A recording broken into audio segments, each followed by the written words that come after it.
बिहार के राज्यपाल आरिफ मोहम्मद खान ने मुजफ्फरपुर के पीएनटी चौक स्थित एक निजी अस्पताल का उद्घाटन किया। इस दौरान उन्होंने कहा कि अस्पताल और डॉक्टर्स की यह जिम्मेवारी है कि बगैर पैसा वाला भी बिना इलाज के वापस ना जाए, यह सुनिश्चित किया जाना चाहिए।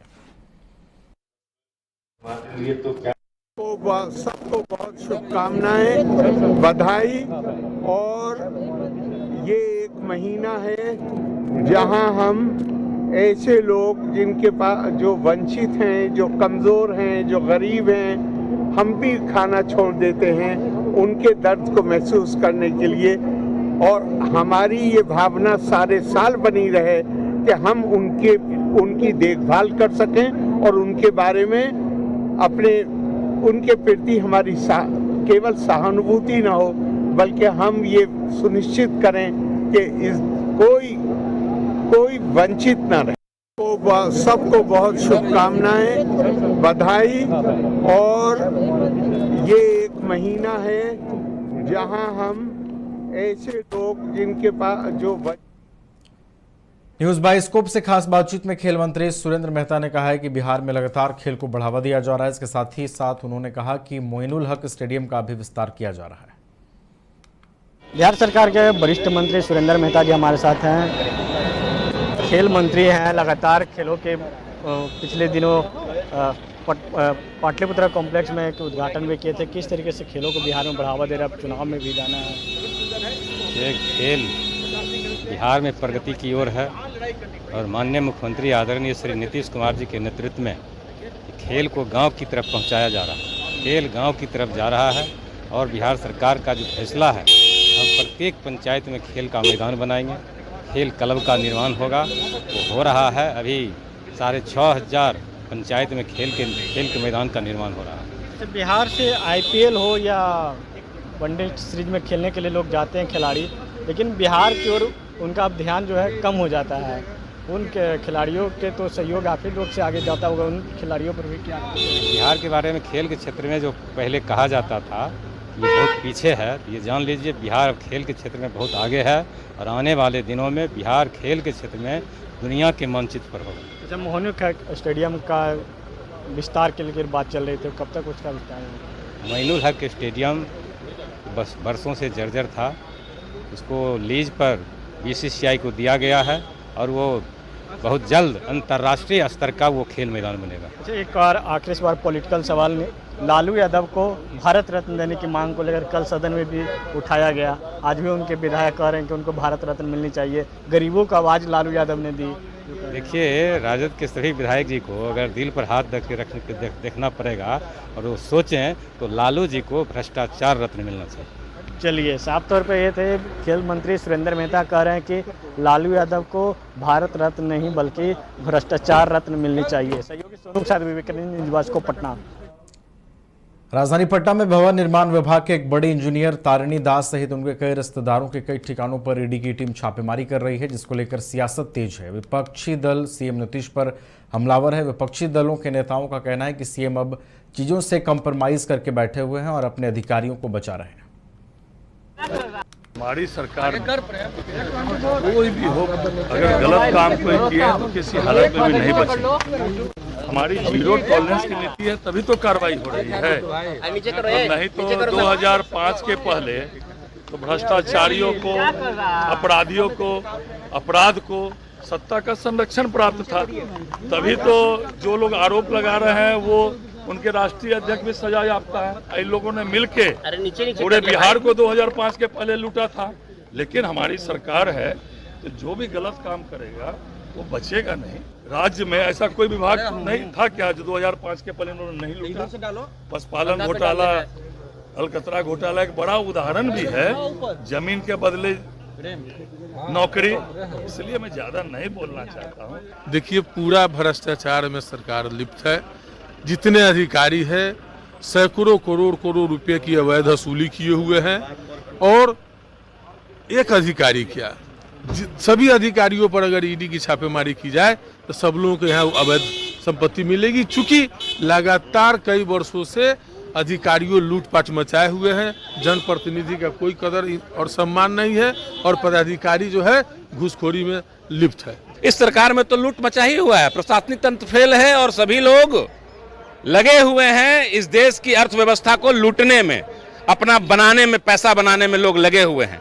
तो ये तो सर्वविदित है, ये कोई नई बात थोड़ी है। अभी जिस भी अधिकारी के घर छापा पड़वाएगा उसके घर करोड़ों का कैश मिलेगा। सब फेल है, सब फेल है। कोई जीरो टॉलरेंस की नीति नहीं, कोई कुछ नहीं काम कर रहा है। इस शासन तंत्र में शासन नाम का चीज ही नहीं रह गया। ये कुशासन चल रहा है और ये बिहार के लोगों को गर्त में ढकेलने का काम कर रहा है। हमारी सरकार कोई भी हो, अगर गलत काम कोई किया है तो किसी हालत में भी नहीं बचे। हमारी जीरो टॉलरेंस की नीति है, तभी तो कार्रवाई हो रही है। चलिए खबरों में बढ़ते हैं आगे। अगली खबर मुजफ्फरपुर से सामने आ रही है। मुजफ्फरपुर में इन दिनों अपराधी बेलगाम है, लगातार बैंकों को निशाना बनाया जा रहा है। बीते सप्ताह देवरिया थाना क्षेत्र में लूट की नियत से अपराधी बैंक में घुसे थे, लेकिन सायरन की आवाज सुन भाग निकले। वहीं आज के दिन 11 बजे ही कथैया थाना क्षेत्र के जसौली गांव स्थित उत्तर बिहार ग्रामीण बैंक में 3 की संख्या में पिस्टल के साथ अपराधी बैंक लूटने की नियत से प्रवेश किया, लेकिन बैंक कर्मियों की सूझबूझ के कारण लूट की घटना को अंजाम देने में असफल रहे। खलिया में ग्रामीण बैंक है, वहाँ पे 3 अपराधी आए थे जिन्होंने लूट करने की कोशिश की है। लूट करने में कामयाब नहीं हुए। हमारी जो थाना है वहाँ पे चौकीदार भी प्रतिनिधि था, उसके द्वारा रेसिस्ट किया गया है। और उसके अलावा जो हमारे थाना है, थाना की पेट्रोलिंग पास में थी, तुरंत पहुँच गई है। जिधर अपराधी भागे हैं उस सभी जगह पे नाकाबंदी की गई है, चेकिंग चल रही है। और जो CCTV है उससे भी हम लोग देख करके और उनको पहचान करके गिरफ्तारी करने की कोशिश करें। खलिया में ग्रामीण बैंक है, वहाँ पे 3 अपराधी आए थे। चलिए खबरों में बढ़ेंगे आगे। अगली खबर गया जिले से सामने आ रही है। बोधगया थाना क्षेत्र के मोचारिम गांव से लापता नवविवाहिता का 1.5 महीने बाद शव बरामद किया गया है। मामले में हत्या के आरोपी मृतका के पति, भैंसुर और भाभी को गिरफ्तार किया गया है। पुलिस ने शव को पोस्टमार्टम के लिए मगध अस्पताल भेजकर आगे की कार्रवाई में जुट गई है। मामले को लेकर मृतका के मायके पक्ष का कहना है कि रिंकी को दहेज के लिए प्रताड़ित किया जा रहा था। पिछले 1.5 महीने से उसकी कोई खबर नहीं थी। थाने में शिकायत करने पर भी कोई कार्रवाई नहीं की गई। बोधगया थाना मोचारिम गांव का रहने वाला जुगेश कुमार गुड्डू। मेरी बहन के नाम रिंकी कुमारी थी, जो बोधगया ट्यूशन पढ़ने आती थी। पर डे मतलब ट्यूशन पढ़ने आती थी। और उसी के दौरान में जो लड़का विकास कुमार और लड़का का भाई दीपक कुमार, उनके पिता जीजा अशोक कुमार, विनोद यादव, उनके साढ़ू और उनके और सभी परिवार लोग, महिला उनकी भाभी, ये सब के कहाँ के रहने वाले हैं? हम लोग बोधगया मोचारिम। उन लोग कहाँ के रहने? उन लोग नवाडी का रहने वाले हैं, नवाडी।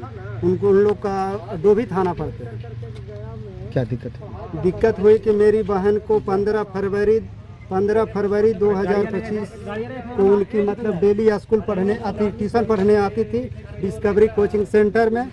और वो पढ़ने के दौरान आई और वो जो उस सब परिवार लोग थे, दीपक कुमार, विनोद यादव और विकास कुमार और उनके और भाई, उनकी जीजा, उनके साढ़ू, उनकी वाइफ, ये सब उनको मेरी बहन को बोला कि तुमको यहाँ ले चलते वहाँ ले चलते हैं। उसी के बीच में ये सब लेके चल गए और उनको हम लोग पूछने गए तो बोला कि मेरे पास नहीं है। और उनको हम लोग आज तक 2-3 बार थाना में बुलाया गया, हम लोग आवेदन भी दिए, इस पर कार्रवाई नहीं हुआ। फिर बहुत मतलब IG साहब, SSP साहब, CTSP साहब और मतलब DSP साहब, मतलब बहुत सारे पदाधिकारी लोग लगे, मदद किए लगे। तब मतलब इनकी हमारी बहन को डेड बॉडी प्राप्त। कहाँ से मिला डेड बॉडी? झारखंड, मतलब बिहार झारखंड के बॉर्डर 12 चट्टी थाना पड़ते हैं। कब लापता हुई थी? 15 फरवरी 2025। चलिए खबरों में बढ़ेंगे आगे। अगली खबर राजधानी पटना से है, जहां एक बार फिर पुलिस सीमा विवाद में फंस गई है। घटना की सूचना पर पुलिस घटनास्थल जरूर पहुंची, लेकिन इलाका मेरा नहीं है कहकर घटनास्थल से लौट गई है। बिहार पुलिस मुख्यालय की ओर से सख्त निर्देश है कि किसी भी आपराधिक घटना में पुलिस सीमा का क्षेत्र के विवाद पड़े बिना ही त्वरित कार्रवाई करे।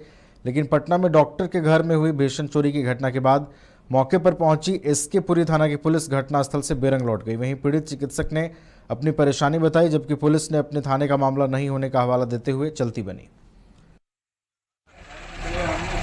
मैंने फ्लैट को देखा तो खुला हुआ था, ताला टूटा हुआ था और अंदर मैंने देखा कि ड्राइंग रूम और किचन ये सब तो जैसे का तैसे मुझे दिखा, मुझे समझ में नहीं आया।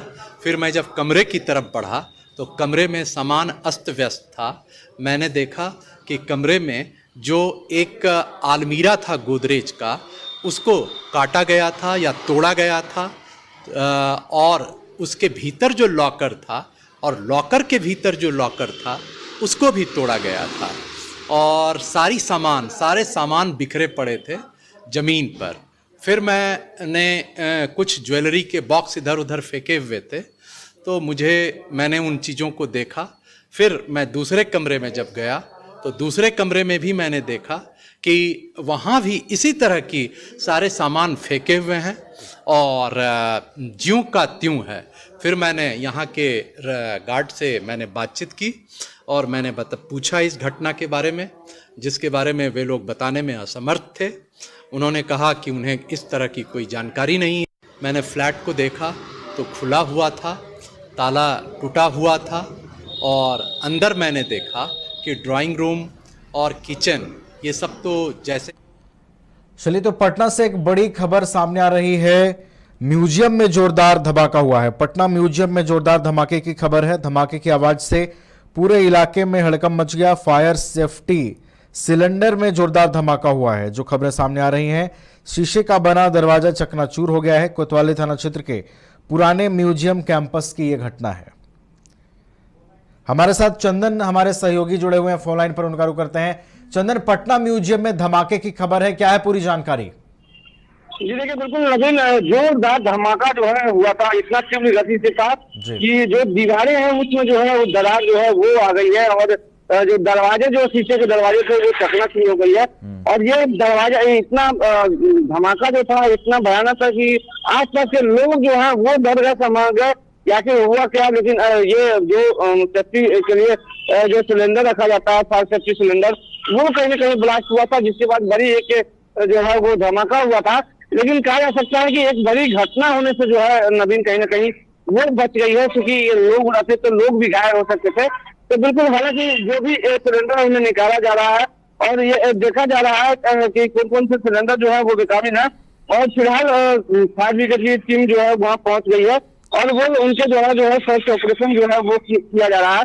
ये पुराना जो म्यूजियम है उसमें ये घटना हुई है। उसके बाद चारों तरफ जो है राज्य पुलिस की गाड़ी जो है वो पहुंची हुई है और फायर ब्रिगेड की जो टीम है वो पहुंची हुई है। जी नवीन। चलिए, तो फायर ब्रिगेड की टीम पहुंची हुई है और तमाम स्थिति को नियंत्रित करने की कोशिश की जा रही है। बहुत बहुत धन्यवाद चंदन आपका हमारे साथ जुड़ने के लिए।